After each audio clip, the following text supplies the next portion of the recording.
You know those really difficult conversations, the really hard ones that feels like you've got a big rock in the pit of your stomach? Yeah, those. Well, if you've been following my work for any length of time, you know that I have a methodology for difficult conversations.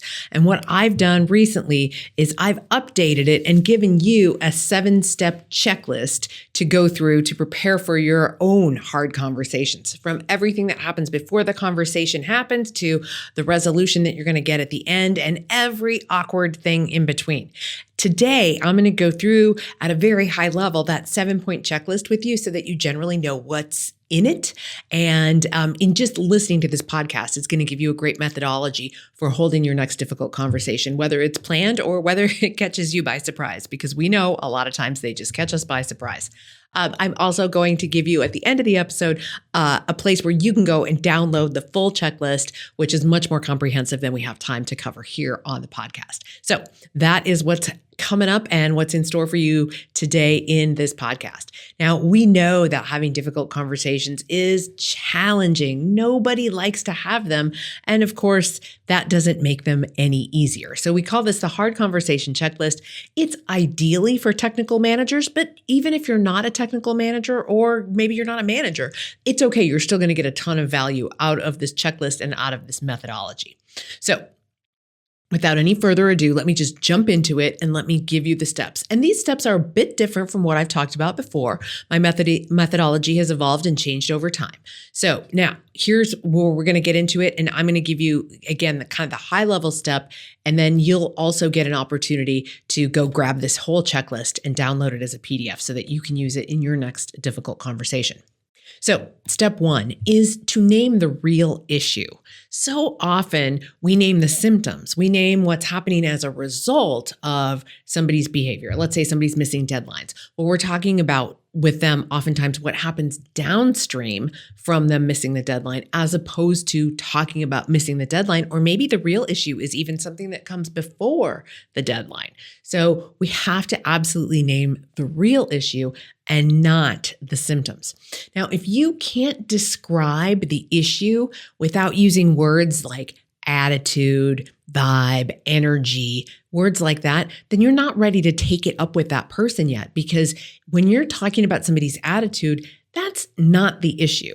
Now, maybe that's what's manifesting and what you'd like to talk about, but you have to peel back the layers and kind of get under the hood, if you will, and find out what's going on with that person such that they have what you perceive as a bad attitude. Because a bad attitude is not something that can be quantified. It's not something that we can pin down like a fact. So we really need to make sure we're getting all the conjecture out of it and we're getting to the actual real issue. Sometimes that's underneath the symptoms that are manifesting. Okay, so step 1, name the real issue.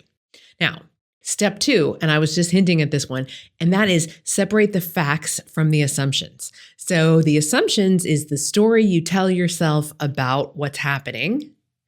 And the facts are if an external third party came in to observe the situation and document what they saw, like the situation was being audited. What would the auditor see? What would the auditor write down in their report? And so those are the kinds of things that are fact-based. So you were late 3 times to work in the last 2 weeks. On this date, you were 4 minutes late. On this date, you were 17 minutes late. And on this date, you were 43 minutes late. Okay, those are facts. Now, we sometimes will couch those facts, again, in a story that we're telling ourselves, like this person doesn't value punctuality. Okay, that would be an assumption. We don't know if they value punctuality or not. We just know that there were 3 times in the last 2 weeks that they were these many minutes late. So teasing that apart, because we don't want to be speaking to the other person from a basis of assumptions or the stories that we're telling ourselves about the situation. We need to be grounding the conversation in facts. Again, not what somebody else felt or thought, but what are the actual facts of the situation. Now, hard conversations will derail the fastest when assumptions are treated as facts. So in this checklist, I go through and give you a few deeper questions to dive even deeper so that you can do a better job sorting out what is an assumption you might be making about the situation that you will take as the God's honest truth. This is factual. But then all of a sudden when you say, well, like, okay, show me those facts, then it's a little harder to actually show you. So this checklist is going to give you some ideas about how you can specifically, in very, indisputable detail, share the facts with the other person, because then there's nothing for them to push back against or resist. Now, that was step 2, separating the facts from the assumptions. Now, when we go into step 3, this is really where you're thinking ahead about the conversation and you are planning the outcome that you want to have at the end of this conversation.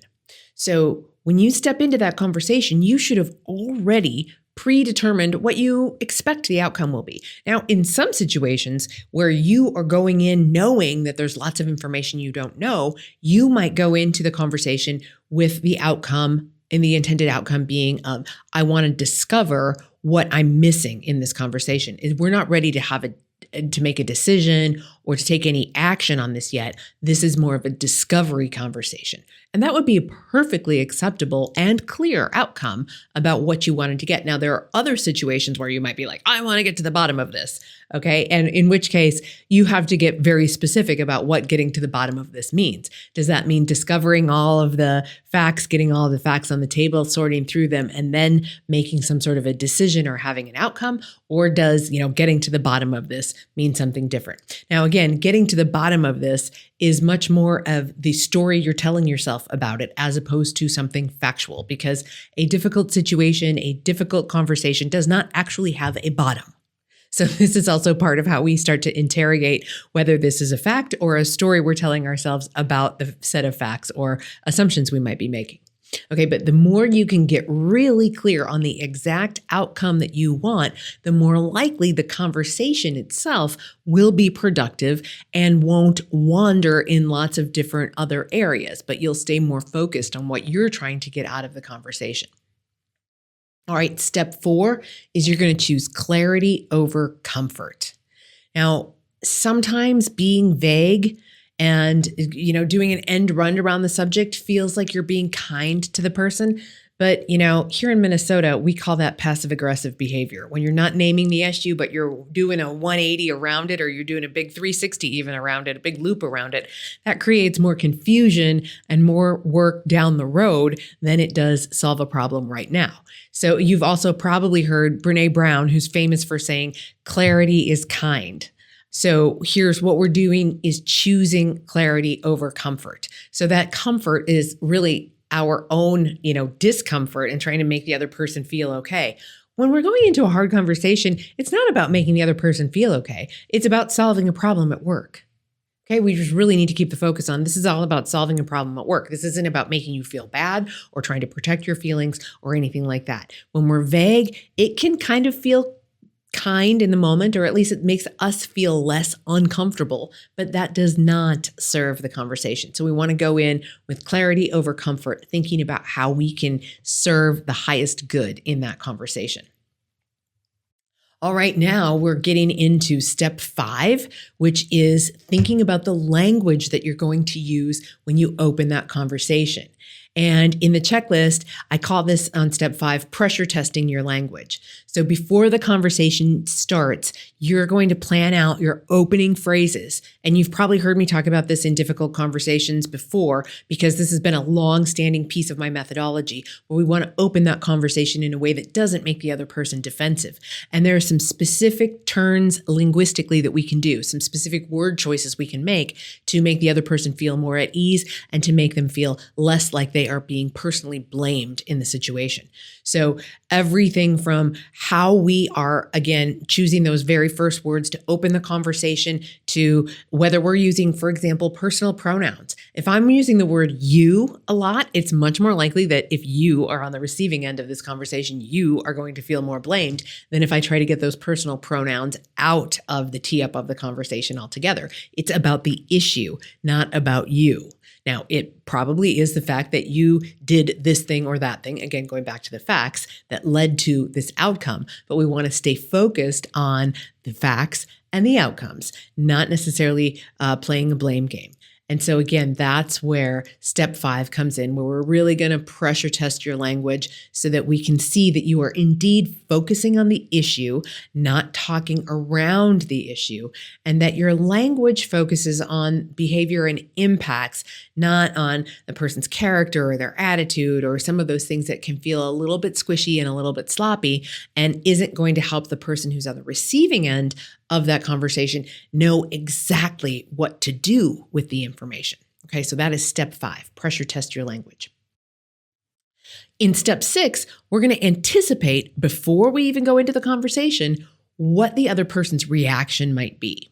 Okay, so we don't need to control their reaction. In fact, we can't control their reaction. Sometimes they're going to have a reaction. Sometimes they might have a big reaction. They might be feeling all the feels and they might have this big reaction, but that's not ours to own. What is ours to own is that we're having the conversation, that we're holding another person accountable, that we are indeed uncovering the facts and the causes that led to whatever the situation is, but we are going to anticipate what their reactions are so that when we get ourselves into that moment, there are no surprises. We've seen what anger looks like. We can see what frustration looks like. We can see what disappointment looks like. We can see what pushback or denial looks like. So when we have really fully anticipated the breadth of how the other person might react to this conversation, it is far less likely that we are going to find ourselves in a reactionary moment because we're going to just be like, oh yeah, I saw that coming. Or, oh, that wasn't nearly as bad as I imagined it. So when we can anticipate the reaction without over-engineering and without really changing our own tee up of the conversation, but just to imagine what might their response be, and then how am I going to continue to hold the space for resolution, for discovery, for curiosity, for all the things that we want to have in that conversation to make it a good exchange of information that really is going to get to the quote unquote bottom of the situation so that we can solve for something, change behavior, and clear up whatever this hard situation is. So that is step 6, anticipating their reaction or a whole host or a whole range of reactions before we go into the conversation. And then step 7, decide what happens next. Now, this is going to be something that you're co-creating in the moment with the other person. So a hard conversation without that follow-up, without that next step is just sort of like navel gazing and talking about something, bringing up all the feels without actually getting anywhere. So we want to make sure this gets us from point A to point B. Even if it gets us partially from point A to point B, that's fine. We got to get somewhere with it. So deciding what's going to happen next, like what's the immediate next step after this conversation? Now, you don't have to know that in advance. In fact, you probably shouldn't try to anticipate what happens next before the conversation, unless, of course, you wanted to anticipate a whole range of things. But a lot of times in those hard conversations, the other person has this vital information that we did not know about. And when that information gets disclosed, oftentimes it is just this whole, like turns the whole situation on its head. And you're like, oh, I had no idea that was going on. That changes everything. So when those surprises come up, which inevitably they do, you can't have already predetermined what's going to happen next, because then that's not taking into account the discovery that's going to happen in that conversation. So when you decide what happens next, that is something that you are doing in the moment with the other person in real time. And then determining and articulating in that moment what follow-up is required. And do we need more meetings after this? Do we need some accountability follow-up? Maybe there's additional support that you can be providing to this person that will help get at the root cause of whatever is happening that's leading to the behavior that you needed to have the hard conversation around. And then also, after the whole conversation is over, asking yourself, did that work? And doing a little bit of self-assessment and evaluation to see if you made significant and substantial progress in that hard conversation. So that is step 7, deciding what is next. And again, step 7, I just want to double down and reiterate, that is not something you do before the conversation. That is something that you're doing in real time as you've heard from the other person and you've again, presumably found out more information, new information that you didn't know before. And again, I'll add one more thing here. Sometimes what happens next is we just need some more time to think about this or to strategize what to do about this, because especially when new information has come to light, you maybe aren't in a situation where you can just like make a snap decision. You need to investigate something further, or just even sometimes sleep on it. So one last thing I want to just mention about this checklist and hard conversations before I tell you how you can get your hands on it. Preparation, of course, makes hard conversations easier, but it really does not remove the moment itself. A hard conversation is going to be hard. It's going to make you uncomfortable. And the more you can ground yourself undeniably in the reality of that, the easier it's going to be. The other thing, and I always tell folks this when I'm doing like a deep dive training on how to have difficult conversations, and I do a lot of those, it's probably one of my most requested trainings, is when we're in training like that, what I remind people is putting in the reps is what makes difficult conversations easier. There is no magic bullet. But it's one of those things that the more you do it and the more you have success in doing it, the easier it becomes, because you start to develop some confidence in your own competence over time. So let me say that again. You start to develop some more confidence in your own competence at holding difficult conversations over time, the more you do them. So this checklist is meant to help you get clear before the conversation and then follow up after the conversation. The real work happens during the conversation. And when you put in that extra bit of time to get clear on the outcomes you want and how to pressure test your language and all of those things before the conversation happens, it is much more likely that it is going to be a productive conversation that has a lot of discovery in it and leads to you knowing new things, the other person knowing new things, and to the two of you generating some good solutions to change the circumstances so that this is no longer an issue. When you handle that part, then you've got this ace in the hole. This will be a no-brainer. So I want you to have this checklist because it goes into so much more detail than I've had an opportunity to cover here in these 15 to 20 minutes. So you can get that checklist over on my website at janelanderson.com. Janel Anderson, JANELANDERSON.com/HCC. That stands for Hard Conversation Checklist, HCC. We'll link that up in the show notes. The show notes for this episode can be found at JaneLAnderson.com/255 for episode 255.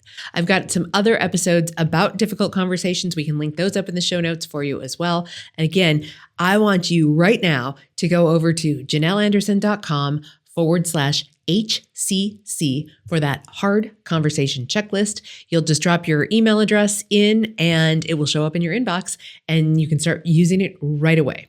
All right, my friends, be well and have a great week.